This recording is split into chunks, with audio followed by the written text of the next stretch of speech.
huge new revelation from Wikileaks this hour has exposed a sweeping surveillance industry which has been developing spyware for governments to track and control their citizens.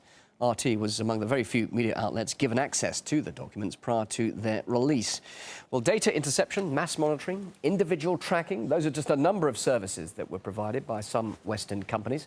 The revelations have been outlined in thousands of pages, which featured trade brochures, memos and invoices. The documents obtained by Wikileaks indicate that companies were making money on selling the technology to governments around the world. Among the countries were Bahrain and Oman, which were provided with so-called monitoring systems. This kind of spyware could be used to snoop on activists and opposition members without their consent, as RT's Polly Boyko reports.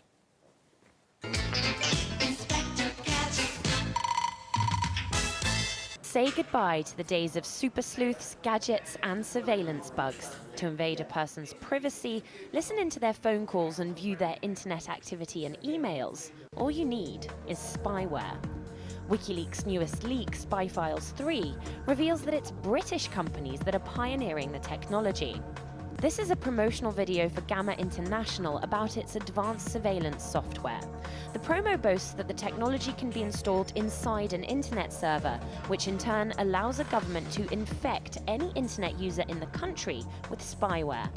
Nothing you say, type or capture is safe, and that includes all your online passwords and usernames. It's a device that a government can purchase and install in the internet service providers. The user would be browsing a legitimate website, and the thin fly device would inject spyware into the legitimate website and infect the user. Behind me are Gamma International's UK headquarters, from where the company develops and sells the capability to tap into anyone's smartphone or computer. Reporters Without Borders have named the company one of the 5 corporate enemies of the internet. The technology is marketed worldwide to law enforcement agencies as a way of identifying and catching serious criminals. But human rights campaigners say that the software is regularly sold to repressive political regimes, where the definition of criminal can be somewhat different, as one human rights campaigner in Bahrain found out. She says that Gamma's FinSpy surveillance was used to target her after she took part in anti-government protests. It looked like a genuine email that I'd received from another political activist saying that they were going to begin talks with the King of Bahrain about the future of the country. So I was in fact very intrigued, very curious. The manufacturer was Gamma International. Just opened my eyes into this other world of surveillance technology and monitoring.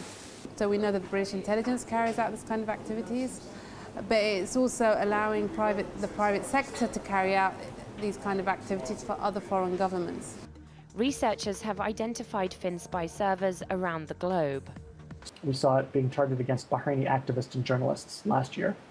We've also found servers for the spyware. In other words, it appears to be being used in another number of other countries, such as Turkmenistan, Qatar. We also found a sample of the spyware, the FinSpy spyware, that appeared to be targeted at activists in Ethiopia. The scary thing, at least from my perspective, is that this technology seems to have proliferated around the world without any sort of debate. It may be the stuff of spy movies, but campaigners say the British government needs to wake up and start regulating whose hands the invasive technology is falling into. We need to start acting like the weapons that can be used online are exactly the same as the kind of weapons like bombs and guns that can be used to hurt people. Polly Boyko, RT, London.